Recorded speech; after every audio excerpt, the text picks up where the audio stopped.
Hi sir. Hello. Pavan Kalyan గారి పరిపాలన ఈ 35 రోజులు 40 డేస్ అయింది కదా, ఎలాగనిపించింది? చాలా బాగుంది. అన్ని పథకాలు వన్ బై వన్ అమలు చేస్తున్నారు. సూపర్ 6 అన్నారు కదా.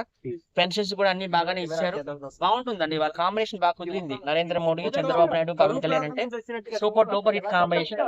ఒక 25 ఏళ్ళు ఆ కాంబినేషన్ ఉండాలని నేను మనస్ఫూర్తిగా కోరుకుంటున్నాను. ఉండిద్దంటారా? ఉండాలని నేను కోరుకుంటున్నా. తర్వాత ప్రజలు ఎలా తీర్పిస్తాను అది కోరుకుంటున్నాను నేనైతే.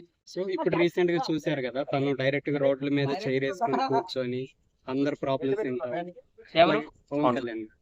అదే మరి ఇంతకుముందు చంద్రబాబు నాయుడు గారు కూడా తీసుకొచ్చారు. అదే ప్రజల వద్దకు పాలన అంటారు. ప్రజలు మన దగ్గరికి రావడం కాదు, మనమే ప్రజల దగ్గరికి వెళ్ళాలని. సో ఆ సిస్టమ్ నాకు చాలా బాగా నచ్చింది. మొన్న మధ్య పవన్ కళ్యాణ్ కార్లు వెళ్తుంటే ఎవరినో చూసి అభిమాని చూసి ఆగి మాట్లాడడం అదంతా నాకు చాలా బాగా నచ్చింది. ఇప్పుడు పిఠాపురంలో భూముల కాస్ట్ విపరీతంగా పెరిగిపోయింది కదా, ఎలాగనిపిస్తుంది? చాలా సంతోషం అండి. ఎందుకంటే పవన్ కళ్యాణ్ అక్కడ ఎమ్మెల్యే అయ్యారు, అలాగే పంచాయతీరాజ్ శాఖ మంత్రి అయ్యారు, డిప్యూటీ సీఎం అయ్యారు. కాబట్టి అక్కడ మంచిగా అభివృద్ధి జరుగుతుంది. ఇక్కడ మనం భూములు కొనుక్కుంటే మన భూములు కూడా వాల్యూ వస్తుంది అనే ఉద్దేశంతో భూములన్నీ కూడా రేట్లు పెరిగాయి. సంతోషం కదా, రేట్లు పెరిగితే సంతోషించాలి, పడిపోతే ఆడాలి. మంచిదే కదా అది. చంద్రబాబు నాయుడు గారు వచ్చిన తర్వాత వర్షాలు ఉండవన్నారు. ఇప్పుడు చూస్తున్నారు కదా ఎలా ఉందో. బంగాళాఖాతం అయిపోయింది ఆంధ్ర. సో చాలా హ్యాపీగా ఉంది. ఇప్పుడు జగన్ రేపు ఢిల్లీ వెళ్ళి ధర్నా చేస్తానంటున్నారు. దాని మీద ఏమో ఆయనకు అక్కడ ప్లేస్ ఇస్తారో ఎవరో తెలియదు, ధర్నా చేయడానికి కూడా అనుమతి ఇస్తారో ఎవరో తెలియదు. జగన్మోహన్ రెడ్డి అన్ని కూడా తెలుసు కదా, అన్ని కుటిల రాజకీయాలు.